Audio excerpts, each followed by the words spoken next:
1990 से लेकर पिछले वित्तीय वर्ष तक रिजर्व बैंक ऑफ इंडिया ने जो आंकड़ा जारी किया है वो बता रहा है कि बिहार से बैंकों ने बिहार के लोगों का जमा पैसा 26,35,000 करोड़ रुपया बैंकों ने बिहार से दूसरे राज्यों में शिफ्ट कर दिया। बिहार में रोजगार इसलिए नहीं है, जो मूल बात अगर आप इसको समझना चाहते हैं, यहां से पूंजी की अनुपलब्धता सबसे बड़ी बात है।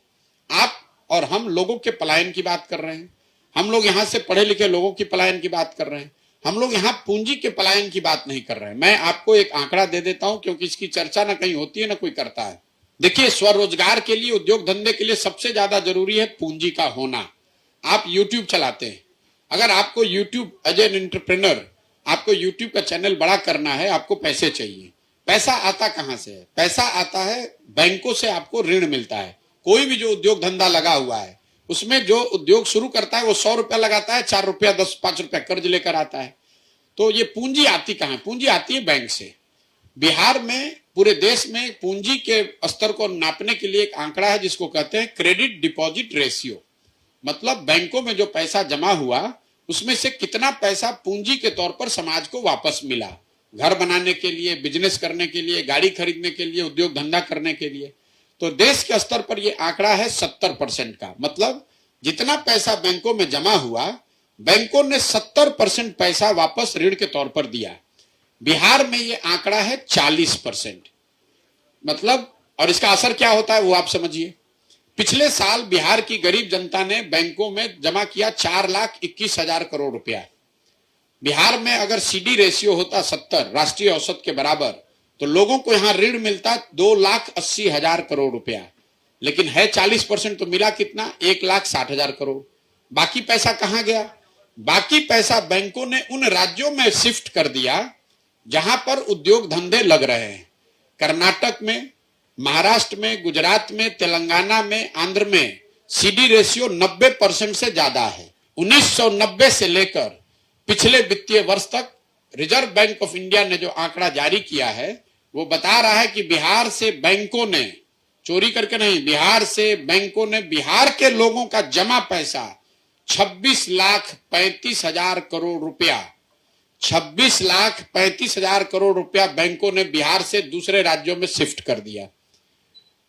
इन 32 वर्षों में बिहार सरकार का बजट भी नहीं है 26 लाख करोड़ रुपया। अगर ये पैसा बिहार में होता तो जरा आप अंदाजा लगाइए कितने लोगों ने उद्योग लगाया होता, कितने लोगों ने घर बनाया होता, कितने लोगों ने गाड़ी खरीदी होती। जब तक यहां पूंजी की उपलब्धता नहीं कराई जाएगी तब तक यहां पर से बेरोजगारी दूर नहीं होगी। बेरोजगारी दूर एक फैक्ट्री लगाने से नहीं होगा। आप एक फैक्ट्री लगाइएगा, उसमें कितने लोगों को नौकरी मिल जाएगी? फैक्ट्री लगना चाहिए, लेकिन लोगों के हाथ में पूंजी की सुलभता बहुत जरूरी है। पूंजी यहां है नहीं, आपके पास पूंजी नहीं है। आपका प्रति व्यक्ति आय है 35,000 रुपया, तो 35,000 रुपया में आप खाइएगा क्या, कमाइएगा क्या और बचाइएगा क्या? तो सरकार की योजना ये होनी चाहिए कि आपके हाथ में सरकार की गारंटी से पूंजी की उपलब्धता हो, ताकि आप बड़े स्तर पर लोग स्वरोजगार कर सकें। कोई गाड़ी खरीदेगा, कोई मछली का व्यापार करेगा, कोई अंडा का व्यापार करेगा, कोई डेयरी फार्म खोलेगा, कोई यूट्यूब चैनल खोलेगा, वो जरूरी है। यही कारण है कि आप हाजीपुर में जाइए, आपको घर बनाना है, अगर आपको हाउसिंग लोन लेना है तो आप 10-20 हजार रुपया घूस दे रहे हैं। और यही हाउसिंग लोन लेने जब आप नोएडा, बॉम्बे में जाते हैं तो 4 बैंक वाला आपके घर आता है कि भैया हमसे ले लीजिए कि हमसे ले लीजिए। तो आप घर आसानी से, 1 करोड़ का घर है आप 10 लाख में खरीद लेते हैं, 90 लाख आप ईएमआई देते हैं। लेकिन बिहार में अगर आपको 1 करोड़ का घर बनाना है तो पूंजी आपके पास है ही नहीं, 1 करोड़ आपके पास होगा नहीं, तो आप 20 लाख का घर बनाइएगा। 20 लाख का घर बनाएगा तो उतना कम सामान उसमें लगेगा।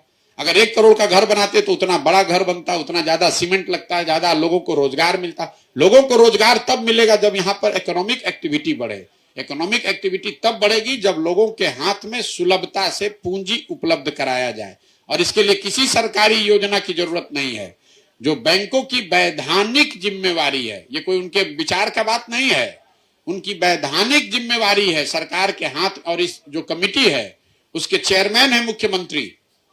अगर मुख्यमंत्री चाहे तो बैंकों का, सरकार चाहे तो लाइसेंस कैंसिल कर सकती है कि आप बिहार में पैसा जमा करा रहे हैं और इस पैसे को ले जाकर महाराष्ट्र में, गुजरात में लोन दे रहे हैं। तो हम लोग के पैसे से गुजरात में फैक्ट्री लग रही है और उन्हीं फैक्ट्रियों में बिहार के बच्चे जाकर मजदूरी कर रहे हैं, तो सुधरेगा कैसे?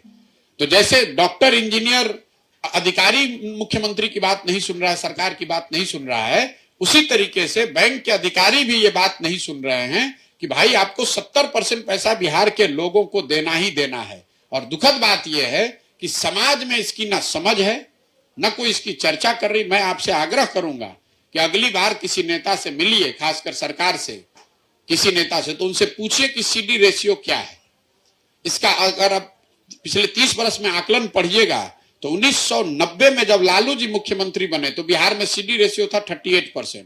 लालू जी के जंगल राज की वजह से वो घटता घटता हो गया 23%, और वो 17 साल में 23 साल से बढ़कर हुआ है 40%।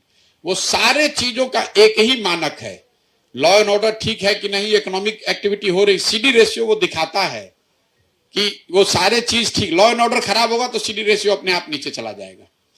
तो उस रेशियो को अगर सुधार दिया जाए तो बिहार में हर साल 2 लाख करोड़ रुपया बिहार के लोगों का पैसा आने लगे। किसी बाहर के पैसे की बात बाद में की जाएगी। 2 लाख करोड़ रुपया जो हम और आप बचा रहे हैं, ये पैसा बिहार में लगने लगे तो उससे बहुत बड़ी इकोनॉमिक एक्टिविटी शुरू हो सकती है, उससे रोजगार और बेरोजगारी की संभावना खत्म हो सकती है।